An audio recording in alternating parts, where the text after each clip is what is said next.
இந்த வீடியோவை தள்ளிவிடாதீர்கள். இது உங்களுக்காக தான். ஏனென்றால் நீங்கள் எல்லாரும் படித்து ஆசிரியர்களாக இருக்கிறீர்கள். ஆனால் ஒரு மருத்துவ காப்பீடு திட்டம் முழுமையான உங்களுக்கு தகவல்கள் தெரியாதனால அந்த திட்டங்களை எடுக்காமல் பயனடையாமல் இருக்கீங்க.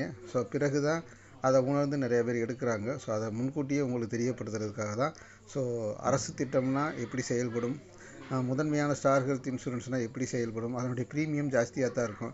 ஏன்னா கட்டுறதுக்கு ஏற்ற மாதிரி தான் பொருளுடைய விலை இருக்கும். ஸோ நீங்கள் அரசு துறையில் ஒரு 460 ரூபா 470 ரூபா தான் கட்டுவீங்க. பட் நம்ம இதில் 15 ரூபாலேருந்து 35 ரூபா வரையும் கட்டுறாங்க. ஏன்னா அதுக்கு தகுந்த மாதிரி வேல்யூ உங்களுக்கு கொடுக்குறாங்க. ஸோ இதில் நிறைய விஷயங்கள் இருக்குது. அதெல்லாம் தெரிஞ்சுக்கணும்னா நீங்கள் தொடர்பு கொண்டு பேசினா தான் இதனுடைய முழுமையான விளக்கங்கள் என்னால் உங்களுக்கு சொல்ல முடியும். ஏன்னா பாலிசியில் அவ்வளோ விஷயங்கள் இருக்குது. இதை எடுத்தோம் கவுத்தோம் அப்படின்னு பேசி முடிக்க முடியாது. ஸோ தவறாமல் இது கொடுக்கப்பட்டுள்ள எண் 7904293838 அப்படின்ற எண்ணை தொடர்பு கொள்ளுங்கள். உங்களுக்கான சிறந்த காப்பீடு திட்டத்தை வழங்க நாங்கள் தயாராக இருக்கிறோம். நன்றி, வணக்கம்.